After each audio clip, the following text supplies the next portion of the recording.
सिर्फ practice set नहीं है बल्कि यूपी पुलिस में सिलेक्शन लेने का शॉर्टकट रिवीजन है, तो वीडियो को पूरा जरूर देखें। पहला क्वेश्चन है कि निम्नलिखित में से कौन अजैविक नहीं है? तो इनमें से अजैविक जो है यह पौधा नहीं है, इसका विकल्प नंबर सी राइट आंसर हो जाएगा। तो इसमें जो इम्पोर्टेंट पॉइंट दिया हुआ है, यह दिया हुआ है कि पारिस्थितिकी इकोलॉजी में पर्यावरण के घटकों को दो मुख्य श्रेणियों में बांटा गया है। पहला अजैविक, दूसरा जैविक है। अजैविक किसे कहते हैं? ये पर्यावरण के निर्जीव भौतिक और रासायनिक तत्व होते हैं, जैसे पवन, वर्षा, मिट्टी, सूर्य का प्रकाश, तापमान और आर्द्रता। और जैविक जो है यह पर्यावरण के जीवित घटक होते हैं, जैसे पौधे, जानवर, मनुष्य, कवक और सूक्ष्म जीवी। इसके अलावा अगला नंबर क्वेश्चन दिया हुआ है कि चिपको नारा पारिस्थितिकी की अस्थायी अर्थव्यवस्था है, किसने गढ़ा था? तो यह जो है सुंदरलाल बहुगुणा ने गढ़ा था, इसका विकल्प नंबर बी राइट आंसर हो जाएगा। इसके अलावा यह जो है 1973 में उत्तराखंड के चमोली जिले से शुरुआत हुआ था, जब उत्तराखंड जो है उत्तर प्रदेश में था।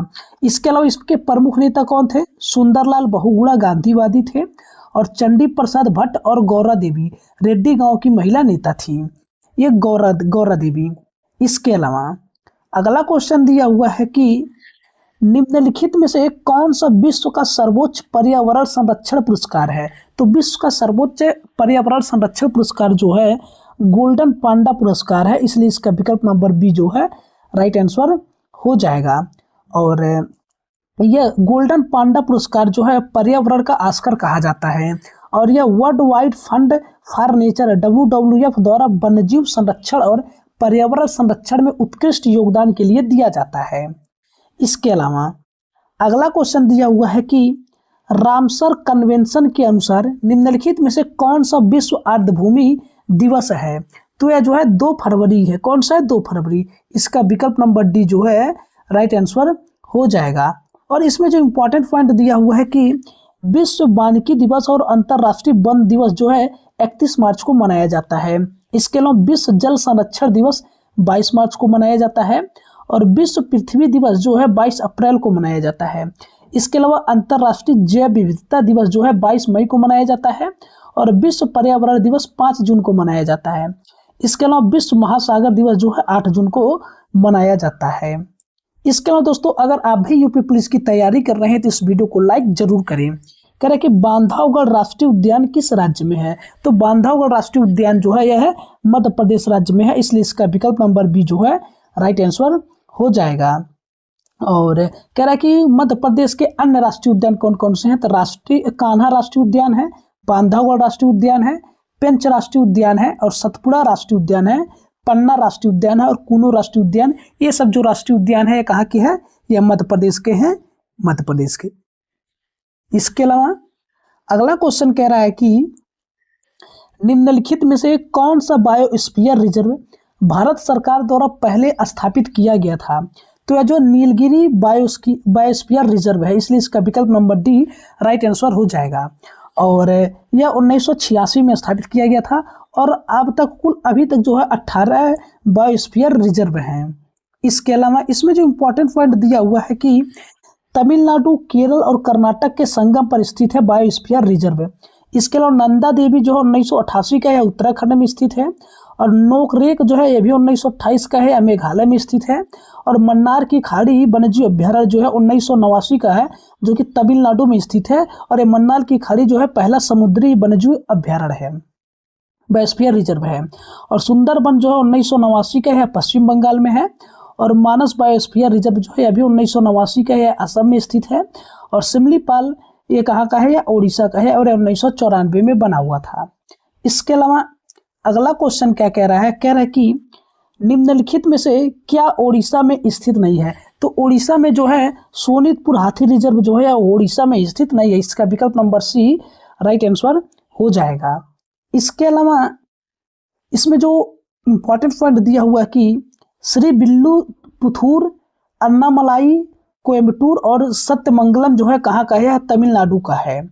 और पेरियार, वायनाड और अनामुड़ी कहाँ का है? केरल का है। और मयूरभंज, महानदी और संबलपुर कहाँ का है? यह ओडिशा का है। और कामेंग राष्ट्रीय उद्यान अरुणाचल प्रदेश का है। सिंह भूमि जो कि भारत का पहला हाथी रिजर्व है, यह कहाँ का है? झारखंड का है। सत्यमंगलम और श्री विल्लुपुथुर जो है तमिलनाडु का, यह बहुत ही इंपॉर्टेंट है। और ये सिंह भूमि जो है भारत का पहला हाथी रिजर्व है, यह पूछता है झारखंड का, यह भी बहुत ही इंपॉर्टेंट है। इसके अलावा अगला क्वेश्चन है कि भारत में निम्न राष्ट्रीय उद्यानों में कौन सा एशियाई सिंह के लिए सुप्रसिद्ध है? तो एशियाई सिंह के लिए जो है सुप्रसिद्ध गिर राष्ट्रीय उद्यान है। कौन सा? गिर राष्ट्रीय उद्यान। इसका विकल्प नंबर डी राइट आंसर हो जाएगा। और इसके अलावा अगला क्वेश्चन क्या कह रहा है? कह रहा है कि वातावरण में क्लोरोफ्लोरोकार्बन उत्सर्जन पर प्रतिबंध लगाने संबंधी प्रथम प्रोटोकॉल कहाँ बना था? तो यह कहाँ बना था? तो यह जो है मॉन्ट्रियल में बना था। इसका विकल्प नंबर ए राइट आंसर हो जाएगा। इसे ओजोन संरक्षण कहा जाता है। इसके अलावा कह रहा है कि इस पर 16 सितंबर 1987 को हस्ताक्षर किए गए थे और इसीलिए 16 सितंबर को विश्व ओजोन दिवस के रूप में मनाया जाता है। इसके अलावा अगला क्वेश्चन है कि ओजोन परत के क्षरण के कारण क्या होता है? तो ओजोन परत के क्षरण का कारण जो है यह कौन सा है? तो यह जो है त्वचा कैंसर है। इसके द्वारा त्वचा कैंसर होता है। इसका विकल्प नंबर बी जो है राइट आंसर हो जाएगा। इसके अलावा अगला क्वेश्चन है कि नामदफा टाइगर रिजर्व कहाँ स्थित है? तो जो नामदफा टाइगर रिजर्व है यह जो है अरुणाचल प्रदेश में स्थित है। कहाँ? अरुणाचल प्रदेश में स्थित है। इसका विकल्प नंबर बी राइट आंसर हो जाएगा। इसके अलावा इसमें इंपॉर्टेंट पॉइंट दिया है कि बांदीपुर राष्ट्रीय उद्यान, भद्रा राष्ट्रीय उद्यान और नागरहोल राष्ट्रीय उद्यान कहाँ स्थित है? तो यह कर्नाटक में स्थित है। इसके अलावा तड़ोवा, अंधारी, पेंच और मेलघाट राष्ट्रीय उद्यान महाराष्ट्र में स्थित है और जिम कॉर्बेट राष्ट्रीय उद्यान और राजाजी राष्ट्रीय उद्यान उत्तराखंड में स्थित है। इसके अलावा रणथंभौर राष्ट्रीय उद्यान, सरिस्का राष्ट्रीय उद्यान, मुकुंदरा हिल्स जो है राष्ट्रीय उद्यान, कहाँ स्थित है? यह राजस्थान में स्थित है। और अचानक कमार, इंद्रावती, गुरु घासीदास राष्ट्रीय उद्यान, तमोर पिंगला जो है छत्तीसगढ़ में स्थित है। काजीरंगा राष्ट्रीय उद्यान, मानस राष्ट्रीय उद्यान, ओरंग राष्ट्रीय उद्यान, नामेरी राष्ट्रीय उद्यान असम में स्थित है। इसके अलावा अगला क्वेश्चन दिया हुआ है कि मैन एंड बायोस्फीयर रिजर्व किस संगठन की पहल है? तो मैन एंड बायोस्फीयर रिजर्व जो है यह यूनेस्को की संगठन है, पहल है। इसका विकल्प नंबर सी राइट आंसर हो जाएगा। और भारत के 13 शामिल हैं। 13वां शीत मरुस्थल जो कि कोल्ड डेजर्ट कहा जाता है और इसकी शुरुआत 1971 में हुआ था। बायोस्फीयर रिजर्व की, मैन एंड बायोस्फीयर रिजर्व की स्थापना 1971 में हुआ था। और कह रहा है कि यूनेस्को का यह में भी मैब कार्यक्रम जो है उद्देश्य जैव विविधता का संरक्षण और सतत विकास करना है। और भारत में 18 जैव मंडल रिजर्व हैं जिनमें से 13 यूनेस्को की सूची में शामिल हैं। और पहला रिजर्व कौन कौन सा है? तो पहला रिजर्व जो है नीलगिरी है। इसके अलावा अगला क्वेश्चन कह रहा है कि बाघों की घटती संख्या को संरक्षित करने के लिए भारत में प्रोजेक्ट टाइगर किस वर्ष शुरू किया गया था? तो इसके लिए भारत में प्रोजेक्ट टाइगर जो है 1973 में शुरू किया गया था। इसका विकल्प नंबर ए जो है राइट आंसर हो जाएगा। इसके अलावा ये कह रहा है कि प्रोजेक्ट क्रोकोडाइल जो है 1975 में शुरू हुआ था। और प्रोजेक्ट एलिफेंट जो है 1992 में आया था। और प्रोजेक्ट स्नो लेपर्ड जो है 2009 में आया था, जो कि हिम तेंदुओं के लिए जाना जाता है। और प्रोजेक्ट डॉल्फिन जो है 2020 ईस्वी में सन में आया था। और प्रोजेक्ट चीता जो है 2022 में आया था। इसके अलावा अगला क्वेश्चन है कि नंदा देवी बायोस्फीयर रिजर्व कहाँ स्थित है? तो नंदा देवी बायोस्फीयर रिजर्व जो है यह उत्तराखंड में स्थित है। इसका विकल्प नंबर सी राइट आंसर हो जाएगा। इसके अलावा अगला क्वेश्चन कह रहा है कि प्रकृति संरक्षण के लिए अंतर्राष्ट्रीय संघ IUCN की स्थापना कब हुई थी? तो इसकी स्थापना जो है यह 1948 में हुआ था। इसका विकल्प नंबर सी जो है राइट आंसर हो जाएगा। इसके अलावा कह रहा है कि संयुक्त राष्ट्र पर्यावरण कार्यक्रम UNEP जो है 5 जून 1972 को शुरू हुआ था।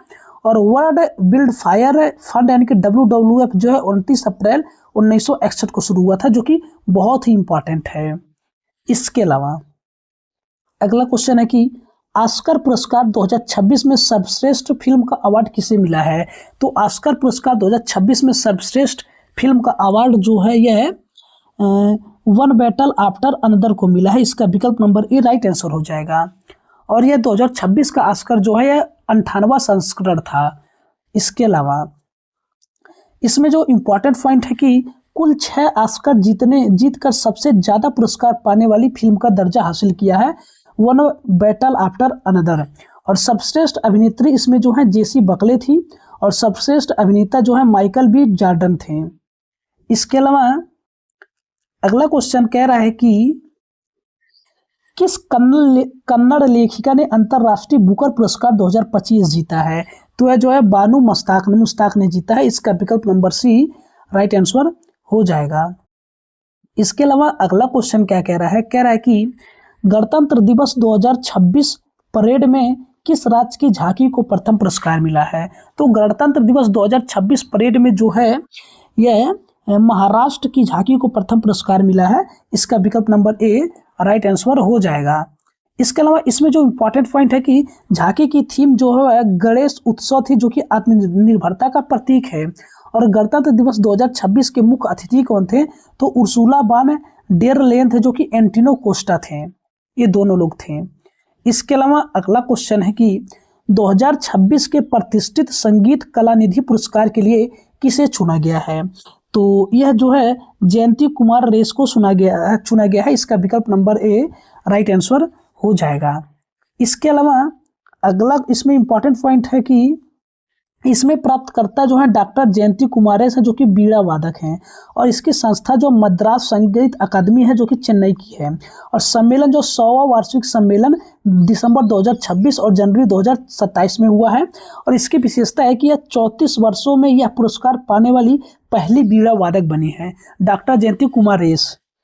और अगला क्वेश्चन दिया हुआ है कि 19वें बाफ्टा फिल्म पुरस्कार 2026 में सर्वश्रेष्ठ बाल और पारिवारिक फिल्म का पुरस्कार जीतने वाली पहली भारतीय मणिपुरी फिल्म कौन सी है? तो यह जो बंगू है। क्या है? बंगू है। इसका विकल्प नंबर बी राइट आंसर हो जाएगा। इसके अलावा अगला क्वेश्चन कह रहा है कि जून 2025 में अर्थशास्त्र में योगदान के लिए किस प्रसिद्ध अर्थशास्त्री को पुण्य भूषण पुरस्कार से सम्मानित किया गया है? तो यह जो है विजय केलकर को सम्मानित किया गया है। इसका विकल्प नंबर बी राइट आंसर हो जाएगा। इसके अलावा अगला क्वेश्चन है कि दीपा भस्ती द्वारा अनुवादित बानू मुश्ताक के किस संग्रह ने अंतर्राष्ट्रीय बुकर पुरस्कार 2025 जीता है? तो जो हार्ट लैंप जीता है। इसका विकल्प नंबर डी राइट आंसर हो जाएगा। इसके अलावा अगला क्वेश्चन कह रहा है कि मोहनलाल को भारतीय सिनेमा में उनके प्रतिष्ठित योगदान के लिए सितंबर 2025 में निम्नलिखित में से किस भारतीय सिनेमा पुरस्कार से सम्मानित किया गया है? तो यह जो है इसे दादा साहेब फाल्के पुरस्कार से सम्मानित किया गया है। और यह 2023 के लिए था और 55वां था। कौन सा था? 55वां था।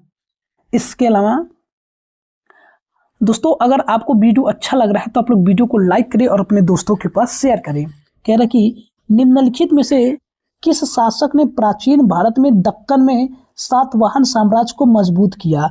तो यह जो है गौतमीपुत्र सतकर्णी ने मजबूत किया था। इसका विकल्प नंबर ए राइट आंसर हो जाएगा। और उसकी राजधानी क्या थी? राजधानी प्रतिष्ठान थी। और वंश कौन सा था? वंश सातवाहन वंश था। और अगला क्वेश्चन है 25 नंबर की, रुद्रदामन निम्नलिखित में से किस राजवंश से संबंधित थे? तो रुद्रदामन जो है यह है शक से संबंधित है, शक राजवंश से। इसका विकल्प नंबर डी जो है राइट आंसर हो जाएगा। और सुदर्शन झील का पुनरुद्धार जो है रुद्रदामन ने करवाया था। और जूनागढ़ अभिलेख भी जारी करवाया था रुद्रदामन ने। इसके अलावा अगला क्वेश्चन है कि भारत में बड़े पैमाने पर सोने के सिक्के जारी करने वाला पहला शासक किस वंश का राजा था? तो यह जो है कुषाण वंश का शासक था। इसका विकल्प नंबर बी राइट आंसर हो जाएगा। इसके अलावा इसमें इंपॉर्टेंट पॉइंट है कि कुषाण वंश का संस्थापक जो है कुजुलकट फिसेस था। और चतुर्थ बौद्ध संगीति के समय शासक कौन था? कनिष्क था। और कनिष्क के दरबार के प्रसिद्ध विद्वान अश्वघोष की रचना बुद्ध चरित है। इसके अलावा अगला क्वेश्चन है कि शुंग राजवंश की स्थापना निम्नलिखित में से किसके द्वारा की गई थी? तो शुंग राजवंश की स्थापना जो है यह है पुष्यमित्र के द्वारा किया गया था। इसका विकल्प नंबर बी राइट आंसर हो जाएगा। और अगला क्वेश्चन कह रहा है कि समुद्रगुप्त के कुछ गुणों को सिक्कों पर दिखाया गया है। जैसे कि एक सिक्के पर उसे डडर बजाते हुए दिखाया गया, यानी कि क्या बजाते हुए दिखाया गया है? तो उन्हें जो है बीड़ा बजाते हुए दिखाया गया है। इसका विकल्प नंबर डी राइट आंसर हो जाएगा। और औरंगजेब भी बीड़ा बजाते थे और अल्बर्ट आइंस्टीन वायलिन बजाते थे। इसके अलावा अगला क्वेश्चन है कि आर्यभट्ट को डट डट के सबसे महान खगोलविदों में से एक माना जाता है।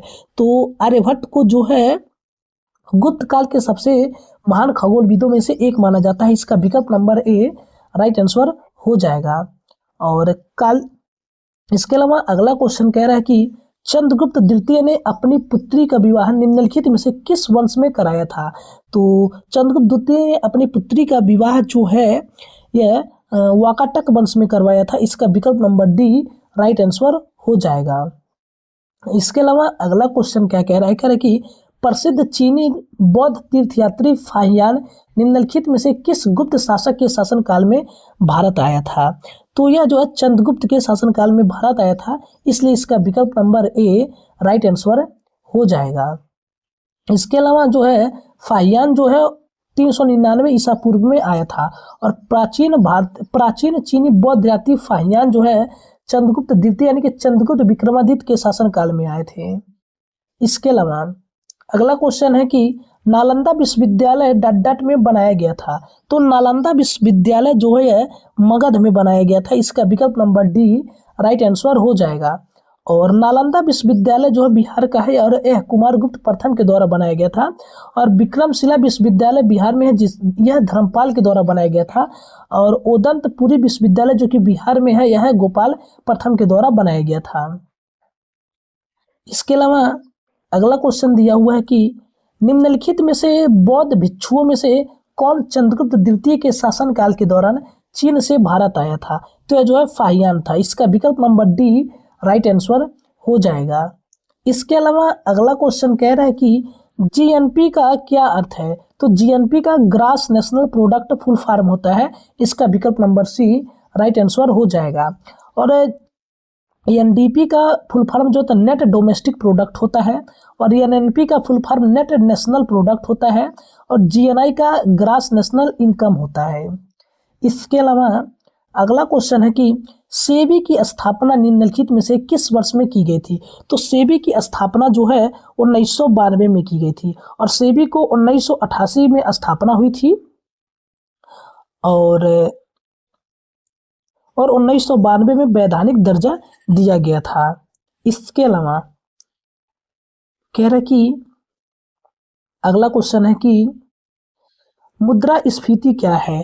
तो मुद्रास्फीति जो है यह वस्तुओं एवं सेवाओं की कीमतों में वृद्धि है। इसका विकल्प नंबर ए राइट आंसर हो जाएगा। इसके अलावा अगला है कि औसत आय को क्या कहा और भी क्या कहा जाता है। तो औसत आय को प्रति व्यक्ति आय भी कहा जाता है। इसका विकल्प नंबर सी राइट आंसर हो जाएगा। इसके अलावा अगला क्वेश्चन है कि भारत में मुद्रास्फीति डट डट के आधार पर मापा जाता है। तो भारत में मुद्रास्फीति जो है यह थोक मूल्य सूचकांक के आधार पर मापा जाता है। इसका विकल्प नंबर ए राइट आंसर हो जाएगा। और इसमें आधार वर्ष जो है 2011-12 माना जाता है। और वाणिज्य और उद्योग जो है थोक मूल्य सूचकांक जारी करता होते हैं। तो दोस्तों आज का UP police GS practice set यही समाप्त होता है। उम्मीद करता हूँ आपको क्लास पसंद आई होगी। अगर वीडियो अच्छा लगा है तो वीडियो को लाइक करें, शेयर करें और चैनल पर पहली बार विजिट किए हैं तो चैनल को सब्सक्राइब करें। और कमेंट करके बताएं कि आपका स्कोर कितना रहा है। मिलते हैं एक अगली क्लास में, शानदार क्लास में। जय हिंद दोस्त।